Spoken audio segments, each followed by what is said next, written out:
Yo, what's poppin', guys? You got your boy Nandra here. Welcome to another video. So for this video, I'm playing a Bloodlust that my boy Ulpri sent me. So the reason why I wanted to show these skins is because these skins are pretty funny. Because like it's a homebrew list that like he made himself.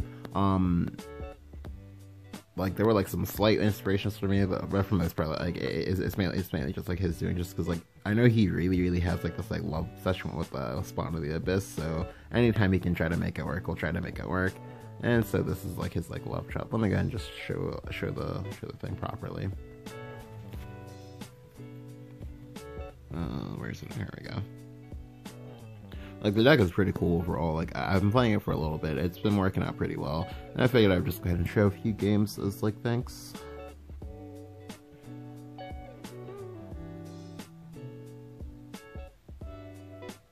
Alright, so hopefully I can remember which games these were. Okay, I found them.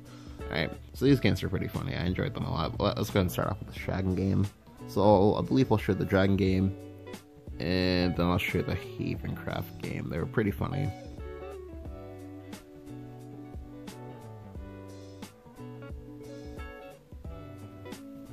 Like the deck is basically just like a more like, it's kind of like a in between of like Control Blood and like aggressive like mid range sort of.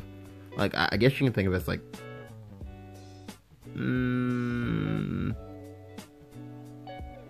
I guess like a faster mid range. There we go. Yeah.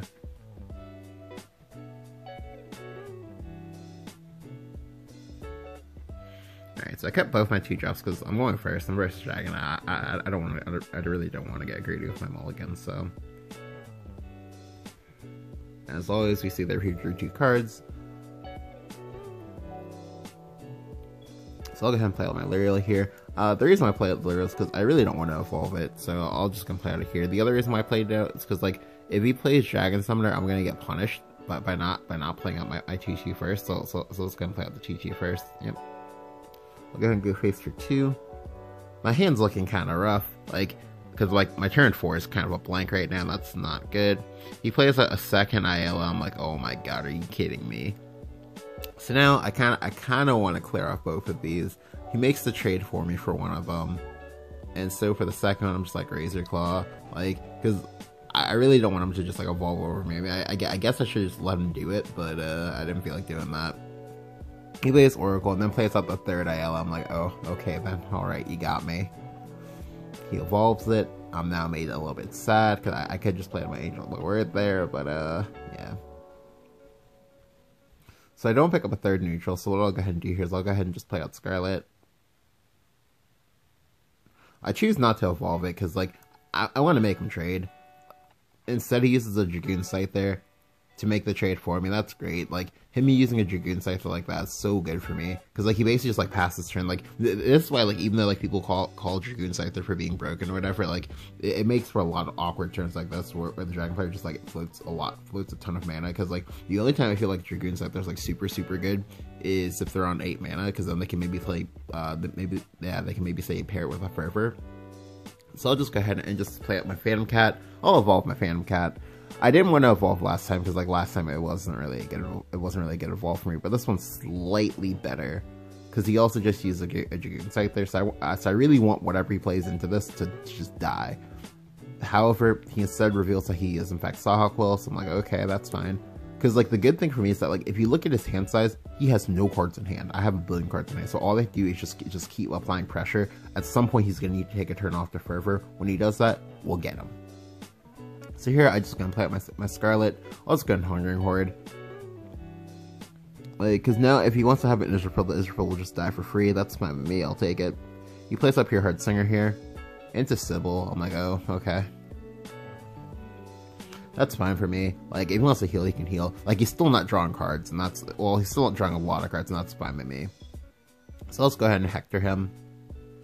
Go ahead and Hector Ping, and then Angel of the Word to clean it up. And I'll just go ahead and go face. To be honest with you, something I should have done is I maybe could have just afforded to trade here, and that would have been fine. But I didn't want to like draw cards immediately, so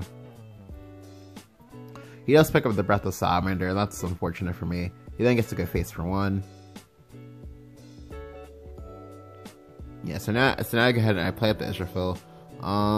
To To be honest with you, I only got as aggressive as I did with this Israfil just because the whole, well, I still really want him to be unable to do things, so I'll just kind of evolve it here.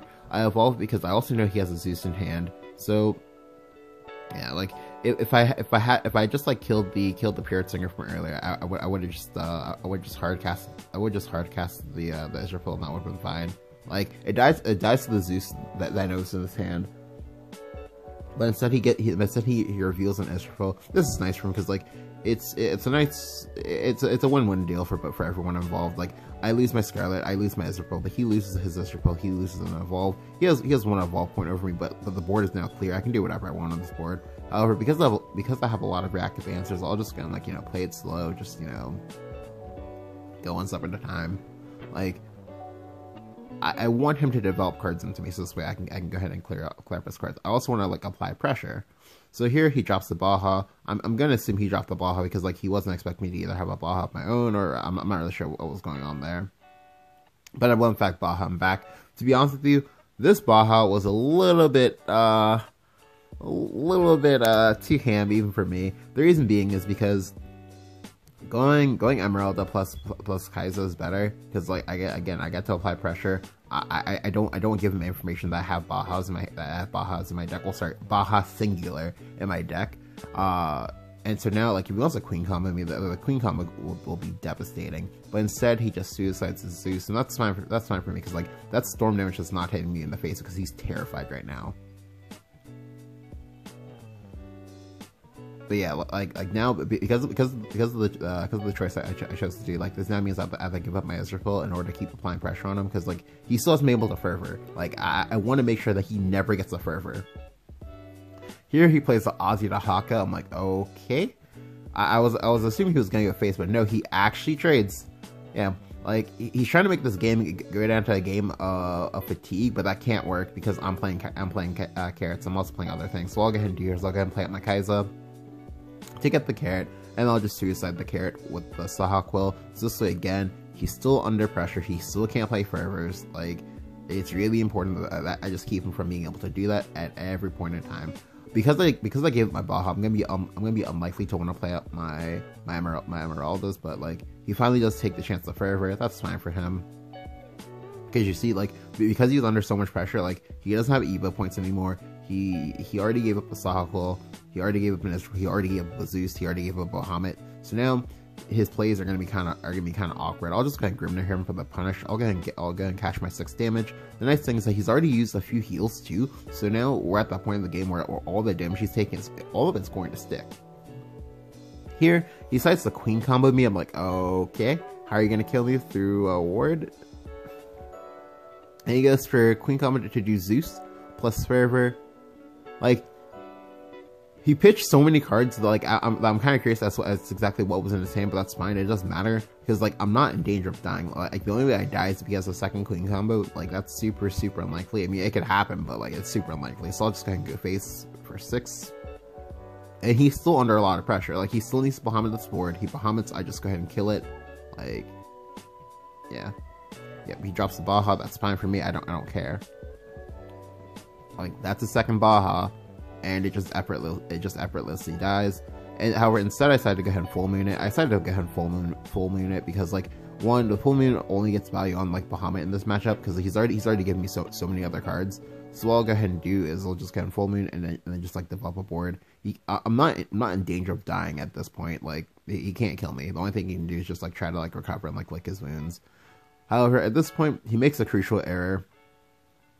The crucial error is that he's drawing a lot of cards. You like alright, so right now, like if you look at card count, like he's 3 to 4 cards ahead in fatigue. You don't want to be that, like that's dangerous. But I'll go ahead and I'll also draw as well. The reason why I'm choosing to draw is because I need to draw for damage and also to apply pressure. I'll go ahead and, you know, make some trades. Go ahead and play my Kai'Sa. So now I have 2 carrots in play. He's already used a ton of AoE. He's already given me both of his Zeuses. There's still possibly one more Israfil in his deck. Not really sure. He's still drawing cards. Like I guess he just doesn't care. As you can see, he's underneath a lot of pressure, and he can't even kill me either. That's the other scary part, because like he's giving me 2 Zeus and also the Haka, as well as the Sawquill. He's pitched God knows what with his clean combo. So yeah, like he's not winning this game. Like he's still playing it out. I'm not really sure why, but I guess he's hoping that like I maybe make a misplay or something like that, but that's not happening. So I'll go ahead and go Carrot, hit him in the face for 3 with Mr. Full Moon. The funny thing is that this Mr. Full Moon has been in play for like several turns now. He just can't clear it. Like, yeah, he finally gets to clear it now, but it's not good, because he basically just passes a turn to do so. And yeah, I take 1 damage. That's great. I don't care. So all I'll go ahead and do now is I'll go ahead and play my Pirate Singer. Like, I can afford to draw because he's drawn so many cards that I know that they just gonna be like stuck where he is right now. So I'll go ahead and play up a carrot, play another carrot. Like, the only reason why I was drawing cards is that I needed to find my spawn. The spawn guarantees that I just win the game. Here he drops another queen combo. I'm like, okay, I'm not dead to anything, so what's this queen combo for? He does it to get Israfil and Dragoon Scyther. So to be honest with you, him exposing the Dragoon Scyther like this is kind of questionable, because like he knew that I 1 played Bahamut's and I 2 played Grimnirs. So yeah, like everything just gets Grimnired here, and like when this happens, there's no coming back from him. Like you just can't come back, because like in order for him to win, he needs to find a way to go face this turn, and he needs to find another Ozzy the Haka. But that's super unlikely that either of those things happen. So yep. He has to trade with the 7-3. That's a super feels bad man play. And I take 1. Alright, so because he held the card in his hand, like I have to be wary that's not like a storm thing or something like that. So I'll just be super careful here. And what I'll go ahead and do is I'll go ahead and Mr. Full Moon his 7-1 just this way. Like 7 damage is kind of a lot. When I'm at like 6, I'm basically like playing with fire right now. So I'll just go ahead and do that. Like the nice thing for me is that like because he drew so many cards, I have 2 ways to win right now. Like I can just beat him like by just knocking his HP down to 0, or I can just wait for him to like fatigue out. So I'll just go ahead and play up my Happy Pig, and I'll play the Kaiser. Like at this point, I just like play cards at random, and I would still win because like he's so far behind. Yep, he plays Oracle, still drawing cards. I'm not really sure what he's trying to draw towards. He plays a Sawquill. So we can assume that Sawquill is a card he kept in his hand. For an Israfil. Yep. That's fine. I don't care. I heal for 1. Like, sure, you go ahead. You go ahead and you drop me down to 9 if you want to, but it doesn't do anything because I have clears for days. All right, so now this is a turn where like it can kind of go either way. Like I'm still kind of scared a little bit of like the last Ozzy the Haka, but again, that's like a 1 in 3 right now. Like I'm more so scared of him dropping Bahamut or anything like that. So I want to just try to go for game. Like the only way he kills me right now is if he finds a second Ozzy the Haka, if he's even playing it, or if he finds an Oro. Only 2 ways I die. So like in that regard, like playing up the carrot was a little bit greedy. The correct play is to actually go ahead and Hungering Horde this way. You only die to the Ozzy the Haka, or you only die to a 3rd Zeus, which again he shouldn't even be playing. Yep, he plays that Israfil here, and that's just game. Like the big part about this game is that like my opponent was just under so much pressure. Like he just like played out his Bahamut, not really having a game plan for what would happen if I had an answer. I'm blood. there's no way I don't have an answer to that Bahamut. What face? Yeah. So let's go ahead and just RE up my spawn and just hit him in the face again. Yeah, like this game was just, I don't know. It just really goes to show you that you really need to have like game plans for what you do when you do it. Like especially as Dragon, just because like you only really get 1 action per turn, so you want to go ahead and you want to make sure that the action counts. Right. So on to the next game. This game's gonna be versus Havencraft. I believe I'll go ahead and share those. I'll go ahead and share both Havencraft games because those are both pretty interesting to me.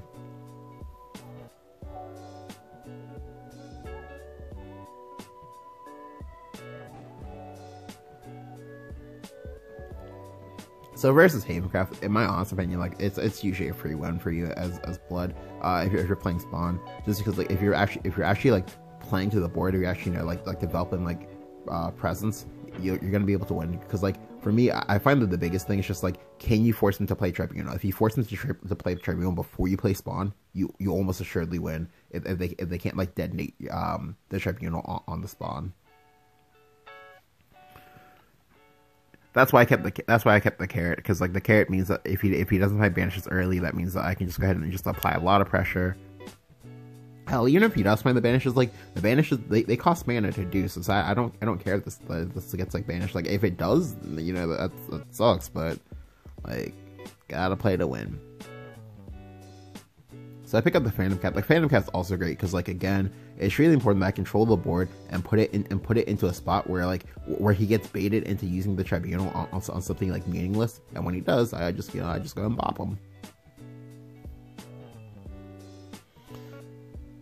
Alright, so this turn, I didn't want to play cards, but ultimately I realized I have to. I'll go ahead and play out the Grimnir as opposed to playing out the Kai'Sa, because like even though I did say that I didn't want to get a banish, I want to try to, you know, draw out a banish early. If I draw out a banish early, that makes it kind of fine for me. Instead, he has the ultimate punish here. He has Snow White plus the Gemstone Tortoise. So this is really dangerous. Like Snow White, like her usability went up quite a bit with the Gemstone Carapace, just because like now it means that you it means that you just get free triggers on this Gemstone Tortoise. Like it's really his turn 4, and he got to play a 3/4 and a 3/5. Like, that's kind of gross. Alright, so this is a turn where I actually misplay. The correct play here, as you're going to see shortly, is to actually go ahead and just, like, play Scarlet, don't evolve, don't do anything, just pass. The reason being is that, like, again, like I said, it's going to be one of those things that, like, it'll force out the Tribunal if he has it. However, like, knowing this, if I do that, that does mean that I can't play Spawn on 8, and I'll have to play Spawn on 9, which is fine because I'll like coincide with his Aegis turn. And when I found out about hate players, that like generally if they think it's safe to play Aegis, they will always play Aegis, no cares given at all. But I choose to evolve it. By evolving it, I do make it so I can like play the Spawn on 8, because he won't Tribunal. Well, sorry, he's unlikely to Tribunal this. Instead, he'll go ahead and he'll just like Priest of the Cudgel this. If he does, that's fine. I don't care. Yep. He plays up Marchers T-Time instead. Marchers T-Time is a little bit more terrifying, but it's still fine because I can just go ahead and play out my Phantom Cat here. The Phantom Cat's nice because like it helps me that I can like draw for Sahawk pieces, which is nice. I don't pick any up, but I do find a neutral, so he does take 2 damage. That's fine with me. I don't care. The nice thing is that like this is a turn where he wants to either banish or he wants to Tribunal, something like that, because like a 7/2 is a lot of damage. He does not want to get clocked for 7. Instead, he'll play Dark John. I'm like, oh, okay. So Dark John is a little bit terrifying. Yeah, a lot of people are starting to like play her again. And that's kind of annoying, but that's fine. So I'll just go ahead and play up my Scarlet here, and I'll just go ahead and Hungering Horde. This is nice because again, it's yet another situation where he wants to Tribunal. If he Tribunals this, that's fine. I will take that a heartbeat. Yep, he plays out the Tribunal, and he plays another Gemstone Tortoise. That's great. I don't care. I'm playing Spawn. Spawn's always coming out here. It's always the play. Because like he just used Tribunal. It's unlikely that he has a second Tribunal. I mean, he might, but like if he does, that's fine. I don't care. He plays with the Grimnir for block. The Grimnir is super annoying because it does mean that I have to give him something. Now the question is, what am I gonna give him? Like ideally for me, if I draw a Sahawk piece, that's great. I mean that means I still win. Unfortunately for me, I'm not that lucky. So I'll just kind of and just Emeralda, and I'll just hit him in the face for a lot. Yep. The reason why I chose the Emeralda as opposed to using the Razor Claw is because yes, even though I can in fact develop with the Razor Claw, and that'd be great. The issue is that like he's basically playing AoE.Haven. So I know that there's still Dark Johns in this deck. I know that there's still New John, aka John of the something or other. And I also know that he has other things as well. So he plays Curate here. The Curate's super annoying. it's fine. I mean, I can deal with it. It's just really, really, really annoying because now he has like 5 creatures in play, and this is super scary for me. The nice thing is that he does leave up my he does leave up my Emeralda, which is nice. I didn't expect that to happen, but it means that now I have a chance to win. So I'll definitely go ahead and crash him on my 4 damage here, because like me getting in this 4 damage basically just means that like he only healed for 1 and got rid of my spawn. So I'll just go ahead and just develop this turn. And pick up another Emeralda. So this is nice. It means that if I ever get low, I'm not really low. It just means that like that I can still kill him. So let's go ahead and drop my Scarlet here to clear off his 7-1. I'd go ahead and do that in order to protect my 4-5. The Tribunal has like so many. Yeah, nice. I'm able to win the 50-50, and the Tribunal does not snipe anything of importance. However, he drops a Baja on me. I'm like, wow, all right, dude. But this is fine because the Baja was really a misplay on his end, because that now means I get to play up my Singer to draw a card, and I'll just get an Emerald to him again. I pick up another Sawhawk Quill. The Sawhawk Quill's, you know, it's a card. Now if he has a second Muhammad here, I'll be in trouble. But if he doesn't, that means I win. He plays out John, Beacon of Salvation. I'm expecting him to have a Scripture, because I don't believe I've been Scriptured at all this game. Yep, he plays the Scripture. That's fine. I'll take it. So now what I can do is I can just go ahead and go as wide as possible, because now he's gonna be on the back foot the entire game. Like if he ever has a weak turn, that means I'll have an opportunity. Yeah, that means I'll have an opportunity to play Spawn. If I'm ever allowed to play Spawn, he loses the game, because even if he has a Tribunal, he'll still take 5. I have the Razor Claw in my hand, so he's just dead. So I'll go ahead and play out the Singer here. I pick up something useless. I'll go ahead and play out the Kaiser. The Kaiser's nice because this now means I have double carrots for the remainder of the game until they get banished. And I'll just go ahead and develop a bunch of cards. You might be questioning why I played out the Lero as opposed to the Carrot. The reason why is because I need to empty out my hand, so I'm gonna play cards that don't come back to my hand. I'm still threatening lethal though, and this is important, which means that he does have to trade, or he does have to, you know, like he does have to drop another AoE. You know, drop another AoE, that's fine. I don't care. So he plays out the Frog Cleric, and then he plays the Aether the White Wing. The Aether the White Wing picks up Aegis, so now he has an Aegis in play, which means I can still die. However, he makes a very, very costly mistake here. He doesn't trade. To be honest with you, I think you would always trade here, because like the thing about Aegis is that like once you play the Aegis, you're still not quite in a spot where you're winning the game. You definitely still need to perform like a slight amount of like board maintenance while you're doing that. But because he didn't do that, because he got greedy for the face damage, I'm able to just, you know, kill him because I have a Razor Claw. I think he just thought that if I had the Razor Claw, I would have played it already, but that's a grave mistake, my friend. And I'm just able to take the game. So again, like this game, it was very important, just because like when you get like your spawn kills just like blocked or whatever, it's still very, very important to kind of just, you know, circle back into a spot where you can either drop a spawn again if you can find another one, or to where you can to where you can just, you know, be in a spot where you can like still just like apply a ton of pressure on the Haven player, just because like Haven has a lot of AoEs, but AoEs are not cheap, and all the AoEs, like they don't, like, with the exception of like Dartron, like all of the AoEs are kind of whatever. Kind of whatever in the sense of like they don't apply that much like pressure on you, and that's like the big thing. Because like the AoEs, like they generally only work when you're like winning, because then they just mean that they just like guaranteed win. But if you're like behind, it just kind of pushes it back to like even. But if I can just keep playing creatures out, you're gonna have to keep using AoEs. You use the AoEs. Eventually, at some point, you're gonna just, you know, you're gonna run out of AoEs. So this game, I'm still versus Haven. This one's gonna play at Glue Bomb 1, like a good player. I pick up double Hungering Horde. This is really, really not good. The reason why is because like Haven doesn't really play creatures. Rather, to clarify, they don't play creatures that I'm actually like worried about killing. At least not early. I'll go ahead and play at Baphomet here. I'll go ahead and collect my 2 damage.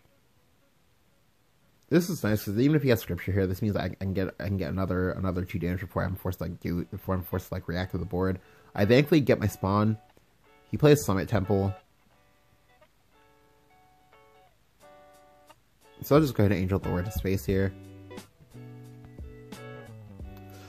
However, it then occurs to me that, oh, well, if he has Priest of the Cudgel, that's a big punish for me, because like I want if he Priest of the Cudgel this for the Priest of the Cudgel to not be as good as it could be, because like if it just gets already, I'm like 2-for-1 here, that means I'm probably gonna be in a bad spot. So I'm just gonna hold onto the Angel of the Word. The Angel of the Word is also nice to hold on to because like it gives me something that I can guarantee to evolve next turn if I need to.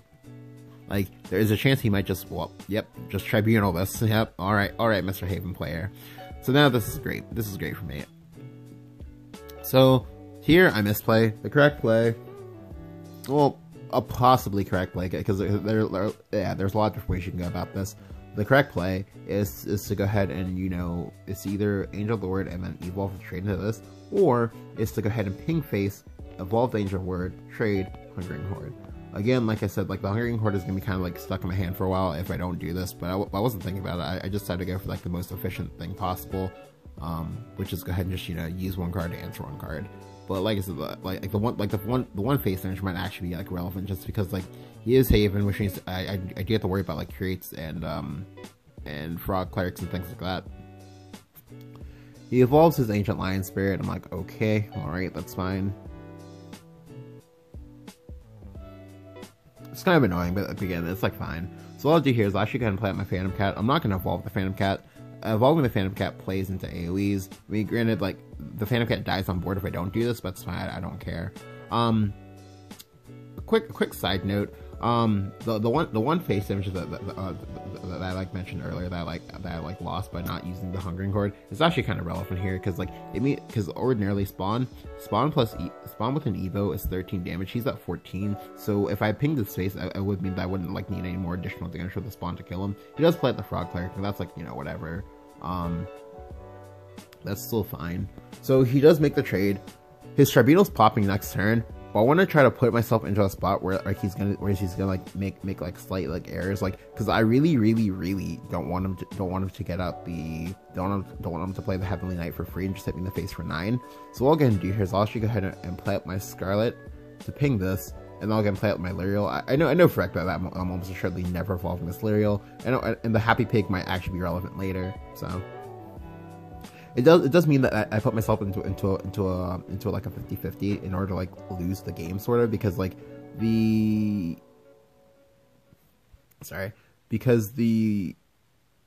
Scarlet is my answer to the Heavenly Knight, like just going on a rampage and just like bamboozling me in the face.